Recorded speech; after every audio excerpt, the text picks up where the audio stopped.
Now, 10 years ago this weekend, two students from an American university launched their new internet company from a garage in California. Who'd have thought that a decade on, that company would have become the biggest force in the development of the internet and online advertising? I'm talking, of course, about Google. Here to talk about this phenomenon with us is search engine marketer James Edwards, who also writes a blog all about Google, and he's there in Cardiff for us. James, good afternoon. Good afternoon. It does seem extraordinary, doesn't it? When that began 10 years ago, could they possibly have imagined that this would have been the result of it? No question, they couldn't have. It was just started from a garage and something built in Lego, which is unbelievable. And suddenly they've taken over the world of search. At the time that it was launched, I mean, I vaguely remember beginning to understand the internet at that point, and there were lots of different search engine options. Why has Google succeeded where others haven't? Pure relevancy.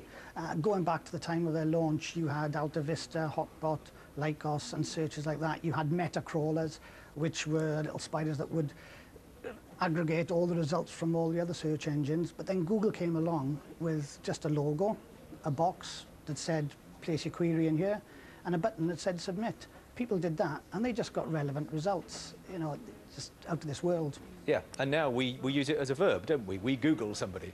Absolutely, yeah. You know, it's much like sellotape and hoovers. You Google.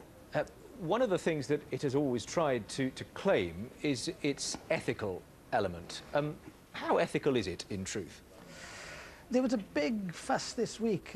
Google launched something called Google Chrome, which was a new web browser, which is much the same as Internet Explorer or Firefox. And part of their end-user licensing agreement stated that everything that you uploaded, in other words, anything you typed into a blog, typed into a web forum or something, became licensed to Google for them to do what they like. Suddenly people got hold of it, it flew around the blogs, and today Google have backtracked and said, oops, sorry, we got it wrong. Interesting. And what about its future? I mean, there is no viable competitor now, is there? So where does Google go from here? Google will probably move, in my opinion, into personalised search. It's done it to a point now where the people in Britain get different results to the people in America, but it'll come down to personalised, where you'll be able to have a search result and say, don't ever show me this search result again, don't show me that particular site again, it'll take it out. So you will have personalised search results. OK, we'll leave it there, James, but thank you very much. James Edwards there on the 10th anniversary of Google. OK, let's bring you up to date.